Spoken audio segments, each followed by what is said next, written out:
What's going on, guys? Welcome back to Comic Source. My name is Billy, and today we're going to be talking about episode 3 of WandaVision.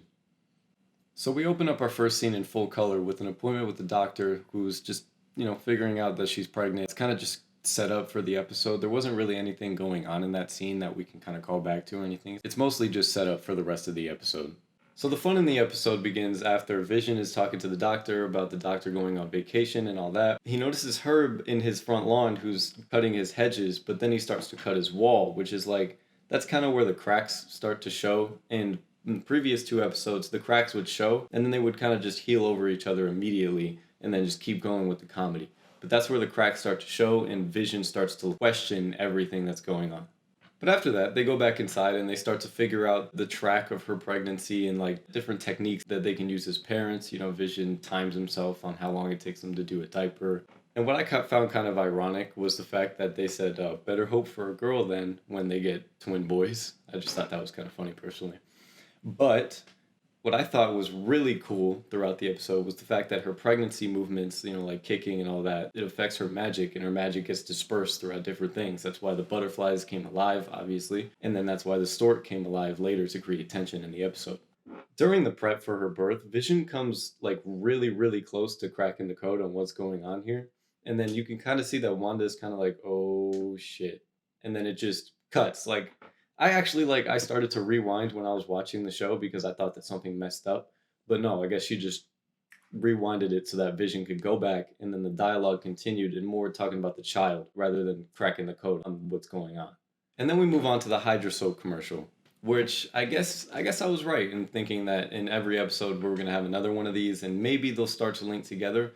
This one didn't really give me anything to think about or to research. Really, I did a little bit, but there wasn't really that much going on in the commercial. There was like the you read my mind thing, which could possibly be an X-Men thing. I don't know, but that's kind of reaching a little bit. But the woman sitting in the bathtub kind of reminded me a little bit of Tahiti from Agents of S.H.I.E.L.D., where they were using Kree remains to reanimate human bodies, i.e., Agent Coulson from the Avengers, and so on. But then they said something about find the goddess within, and really I don't know what that could mean besides the fact that Aphrodite does show up in a few X-Men comics, but besides that, there's nothing as of right now that I think that we could assume or infer based off of that commercial. And then we move on to the actual start of the birth of the baby, which is where everything kicks up 2, 3, 4, 5, 6 notches. This is where everything starts to get crazy. Vision runs to leave to try and get the doctor, try and catch him before he goes on his vacation, and then that's when we start hearing stork noises from the next room because one of Wanda's contractions made the stork painting on the wall alive.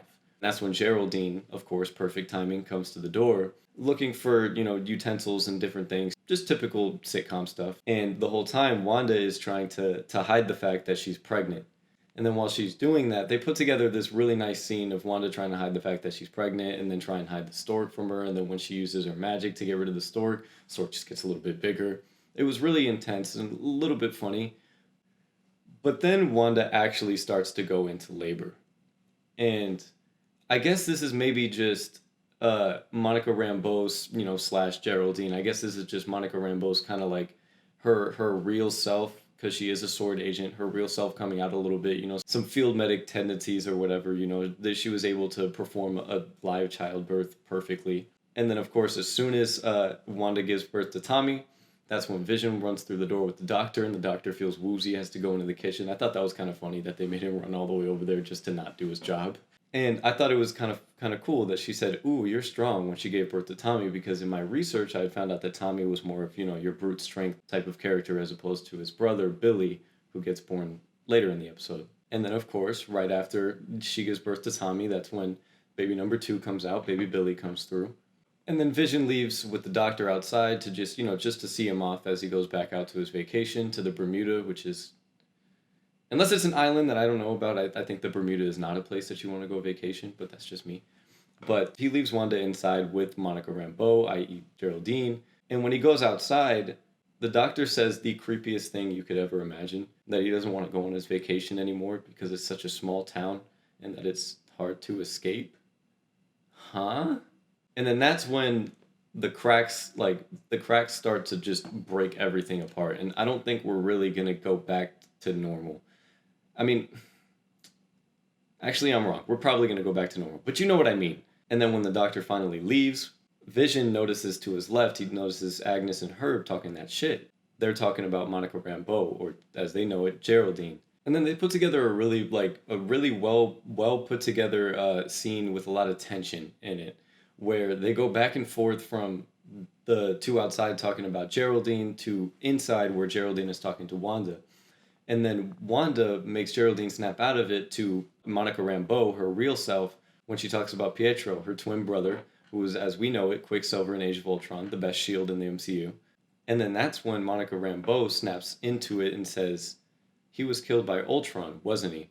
And that's where we come back to outside, where Agnes and Herb are talking about how Monica Rambeau has no home, how she has no family, no husband, nothing like that. And they're just saying that she doesn't belong there, which it stretches out the theory a little bit, because is everybody here real people that are trapped inside of this projection, and except for Monica Rambeau, because Monica Rambeau would have had to infiltrate this, not just be stuck in it, you know what I mean?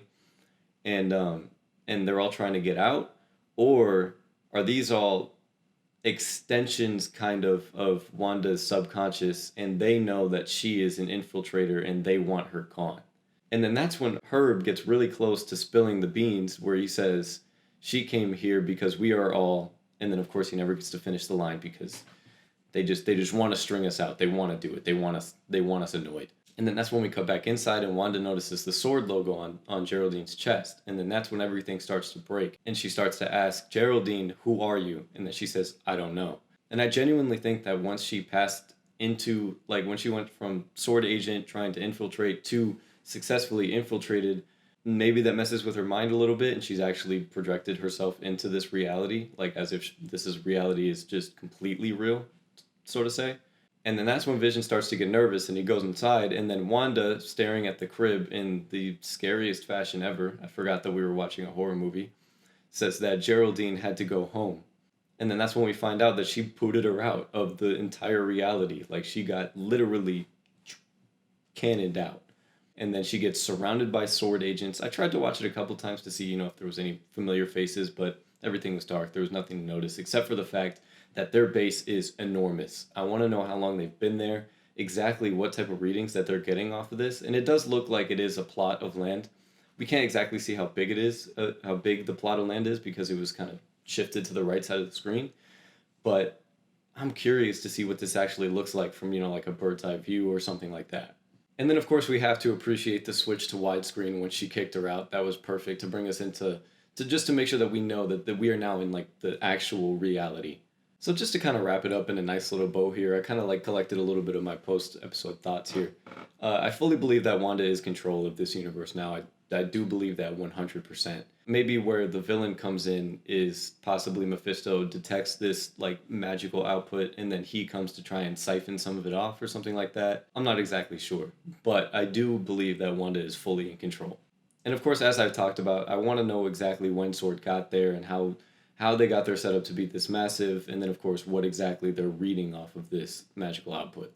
And then also, before I started recording today, I read online that Jack Schaefer, the creator of the show, actually came out and said that she has been reading a couple of the fan theories and that some of them were actually correct. And the two leading theories that I would believe that one of them could be correct is what I said before, that Mephisto could be the villain of the show and that Wanda could be calling to him with all of the magical output that she's putting out right now. And then the other theory is that Magneto could be making an appearance because obviously in the comics, Magneto is Wanda's father. And now that Disney's acquired Fox and the rights to the X-Men, he could make an appearance in the show. But that's going to be it for today's video, guys. I really enjoyed this episode a lot more than the last two. It seems like they're really going to start picking up the pace with this. So if you enjoyed, like, comment, subscribe, tell me what you thought about it, and look out for next week's episode. Peace.